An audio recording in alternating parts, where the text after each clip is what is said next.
But this leads me on to something that's happening now in the electric guitar world. Electric guitarists are so spoilt with Kempers and IRs and Helixes and all these amazing things.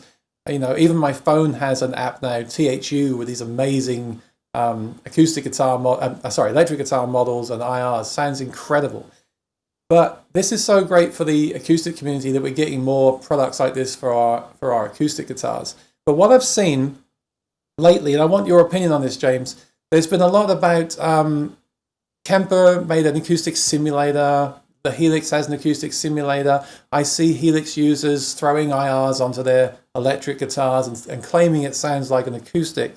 And I know to some people it might sound more acoustic, but this kind of explains why that doesn't really work, doesn't it? Because the magnetic pickups in my Strat are not going to line up with the impulse response from the ToneDexter or any other impulse response that you can buy on the internet. So can you just talk a bit about that? And if I did want to make my electric guitar sound like an acoustic and get the best results possible, actually Tone Wars is here, and my friend Jared has a undersaddle pickup in his Majesty guitar. So what, in your opinion, is the best way to actually make an electric guitar sound like an acoustic guitar, in your opinion? Yeah.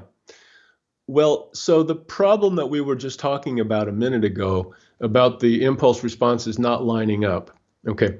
Now, if you use an electric guitar with a undersaddle pickup, for example, the electric guitar is pretty much a solid block of wood, although it can be a hollow thin line or something. There won't be a lot of resonances getting into the undersaddle pickup to interfere with the ones that you would create. So you can create a nice wave map or impulse response on a good sounding acoustic instrument and play back through that wave map with an electric guitar that has an undersaddle. And we actually offer some of those on our website for people to download for free. And you can get pretty far with that if you create good wave maps to start with. So the idea of doing it is a good idea. It will only take you so far. And I would say that it basically depends on the quality of the wave map or impulse response that you start with. And I will also say that it has to be tailored for the pickup that you're using a little bit. So if I create one on a pickup that's quite a bit different than the target guitar, you have to take that difference into account and do some post-equalization to match the pickup response a little better. But it's all possible. And in fact, on our website, we have some instructions on how you can make your own wave maps on your own acoustic instruments and move those to other instruments that are maybe solid body electric instruments. It's possible to do it. Yeah, I gotta say. Now, sorry. I mentioned magnetic pickups, Aaron. Oh yeah. And that's actually a whole other can of worms. So I'll just briefly touch on why that's more problematic. We talked about piezo transducers being nice linear transducers. Magnetic pickups are not.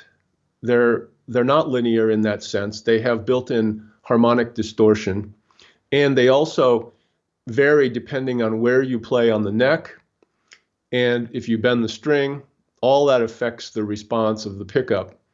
So it's not one response that you can compare a microphone to.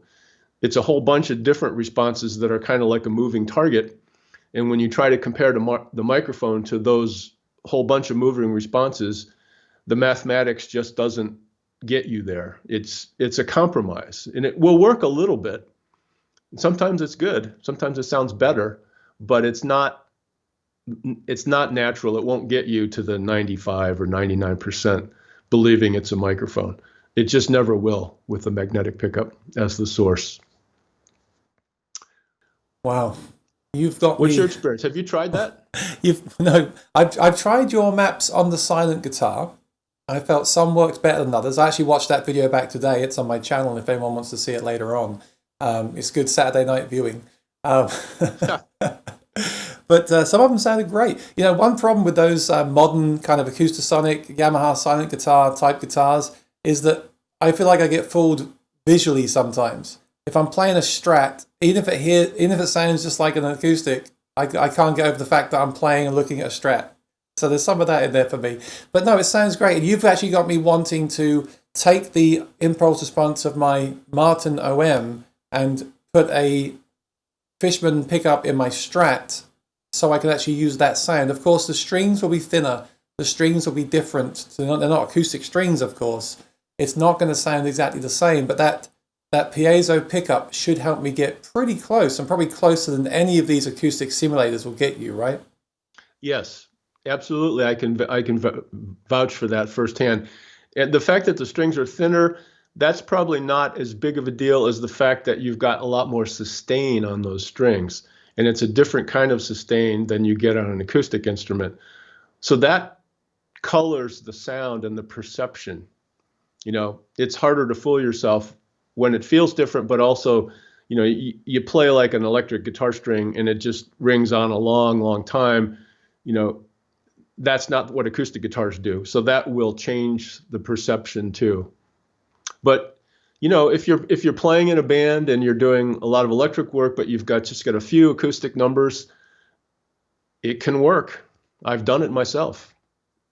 And you'll fool people if they weren't looking at you in the audience, and if their heads are turned, they'll think they're hearing an acoustic guitar. I want to do it. I'm going to make a video on this. I still have the silent guitar. I was never blown away by it on stage. It's a great tool for practicing, and I usually just practice with it. I don't even plug it in.